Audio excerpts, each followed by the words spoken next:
Hey everyone, Greta here. Today we are going to talk about how to kick up to your very first handstand or pincha. So kicking up to your first ever handstand or pincha is a very intimidating thing. It's very exciting, it's very nerve-wracking. You're like, woo, everywhere. So I just want to share with you a tip that I find is quite useful. So I'm going to demonstrate everything in a handstand simply because it's easier for me to talk. And so because like when I do pincha, I tend to cough a lot. Yeah, so handstand I cough less. So that is why. Anyway, so it's the same. The kicking up, the technical aspect of it, they are identical. So if you are into pincha or handstand, you can watch this, all right? So I see a lot of people when they're kicking up into their very first handstand or pincha, they are desperately kicking up. They're using the legs, they're using every single might, effort, power they have in the legs in order to kick up. And a lot of times it tends to look like this.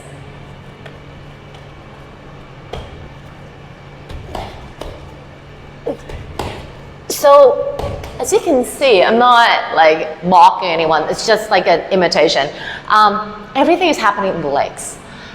And I know that it looks very natural, it looks very logical to use the legs, but actually it's not the legs, it's the arms and the shoulders. So if you rewind everything back, if you like take a step back, all the warm-ups that we do prior to going into an inversion is mostly about this part of the body, the shoulders and the arms, and also the abs as well.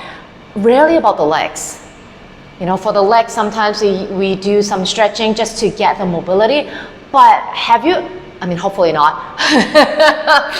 Have you ever been to a handstand or inversion class that they work primarily on the kicking, the swing of the legs and rarely on the arms?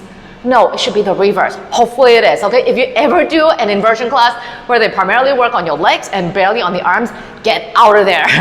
So if you do like an inversion class, like either a workshop, whatever, you do a lot of this, like, the arm strength, the plank, all those stuff, right?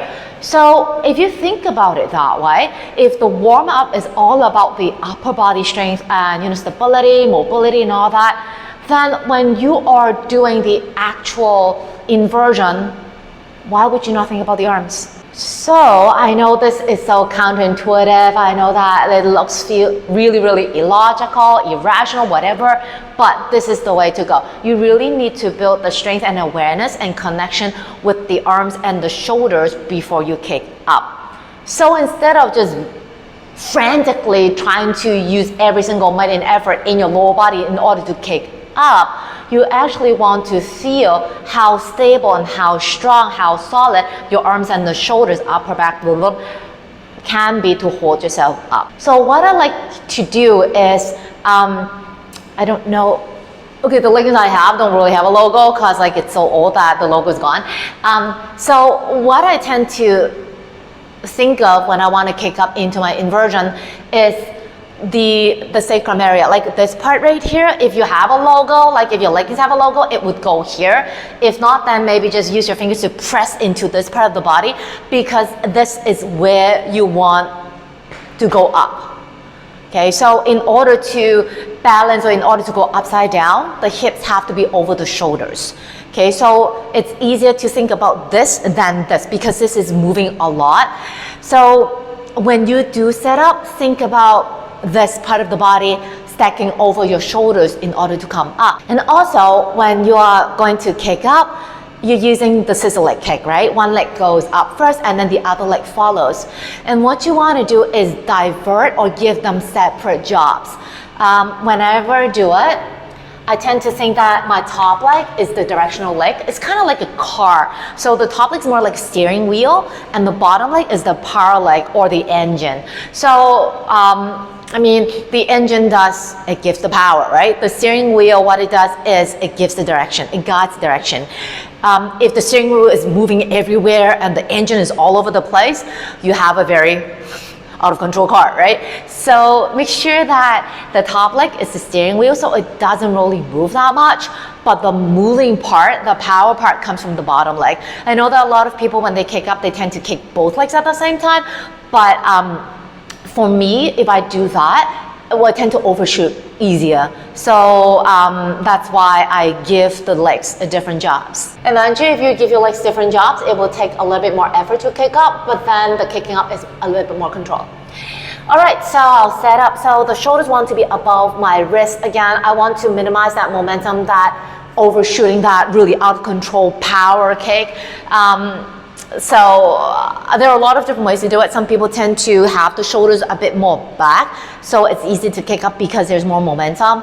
But for me, I tend to want to have the base stacked up as close to being an inversion as possible, and not to move my base so much because I cannot afford to move my base. I want my base to be stable, so that's why I don't like the base to move. Shoulders above the wrist. Okay, if you're in pincha, shoulders above the elbows. My directional leg, my steering wheel, right leg. Have a feel and see, okay, you would know. And the steering wheel, I tend to want it to go up to the sky, so I don't move it anymore. The bottom leg is the power leg, so that's the leg that I hop with. Remember that part of the body, the sacrum part, that logo part? So what I want to do is I want to feel the arms and the shoulders directly, vertically pushing the floor away. The bottom leg helps to move the logo part of the leggings to go up. So I'm not aiming my legs to fly and land onto the wall. I simply want to use my bottom leg to kick the hips up high with the help of the upper leg to guide it up. All right? So shoulders in place from the upper back. I look and I use my bottom leg and I kick to keep or to try to move the that hip over my shoulders. As you can see, I'm not trying to aim for the wall. Okay, I'm just trying to kick up high. All this time, before I kick, I feel the shoulders really stable, arms pushing vertically away the floor, and I kick up. If I do land in the wall, that's more like a byproduct. That means that my hips are high enough to be above the shoulders, so the legs will need to be moving as well. So it's not like kicking like that. So the firmness and stability always have to come from the base. Okay, this some people might feel takes a bit of effort. Yes, it does. So if it helps, you can position the bottom foot on a block, maybe two. For this one, I would suggest you to get really, really heavy, sturdy blocks. The cork ones would be good because they are more heavy. They would tend to fly a little bit less. But then I don't have the cork block here, so these are the ones that I'll be using.